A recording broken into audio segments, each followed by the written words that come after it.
opinion about that is very simple, that if you don't have it, and if you don't pay for it, then someone else is forced into paying for it. So yes, we can force people into taking care of themselves, rather than moving it over and throwing it to someone else and making you and everyone else pay for their medical bills. So I feel quite comfortable with that, to make everyone have, just like car insurance, to make everyone have health insurance. Those that cannot afford it, and those that are in the group of poverty of 133% or whatever that the Obama administration came to, if anyone is below that, they should get help. There's no two ways about it, because some people just can't afford it. But I'm a big believer that everyone ought to contribute. No matter how much money you make, you ought to contribute to your health care and towards paying for your bills.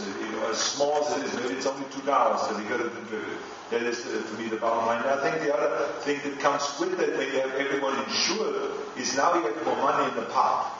And that means that now you can make insurance companies go and force them into insuring everybody, so that no one can be turned down because of a medical history. So if you have had cancer, or had a heart problem, or a hereditary problem, or whatever, they cannot say to you, well, we can't really take you.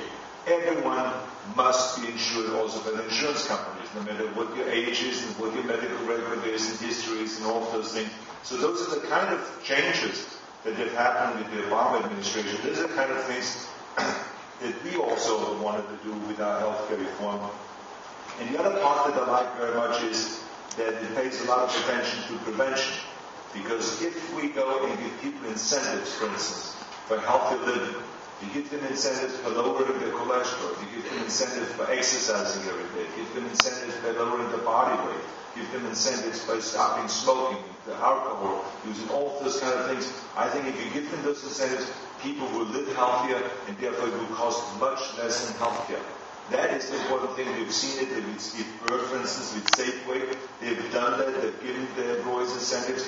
They've reduced the healthcare costs immediately after the first year by 9%. The other companies' healthcare costs went up by 10-12%. So there's great validity to this, to prevention. It's all about prevention. So I think, again, the Obama administration paid attention to that, and they give incentives there and work in that direction. So there's great things, and I think that what makes it work is there's no one entity that can make this all happen. The states, the federal government, and the locals, everyone has to work together. Companies have to work together. The people have to work together. Everyone has to work together, and I think we can make this very, very successful. Is it perfect? No.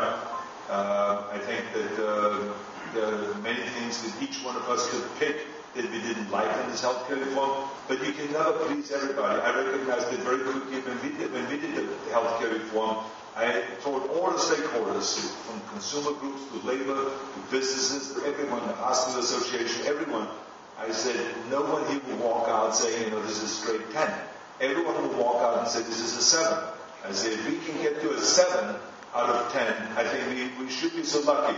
I said, because then we can really come to a compromise and get it done. And I think that's what the federal government was trying to do, and it was, of course, a huge fight for more than a year to get it done. Very divisive, and people who have talked about it will be the end of the world, and America will fall off the cliff, and all of those things, and since everyone, of course, has done healthcare reform, America didn't fall off the cliff, and we're still sitting here and having a good time. So, I mean, all those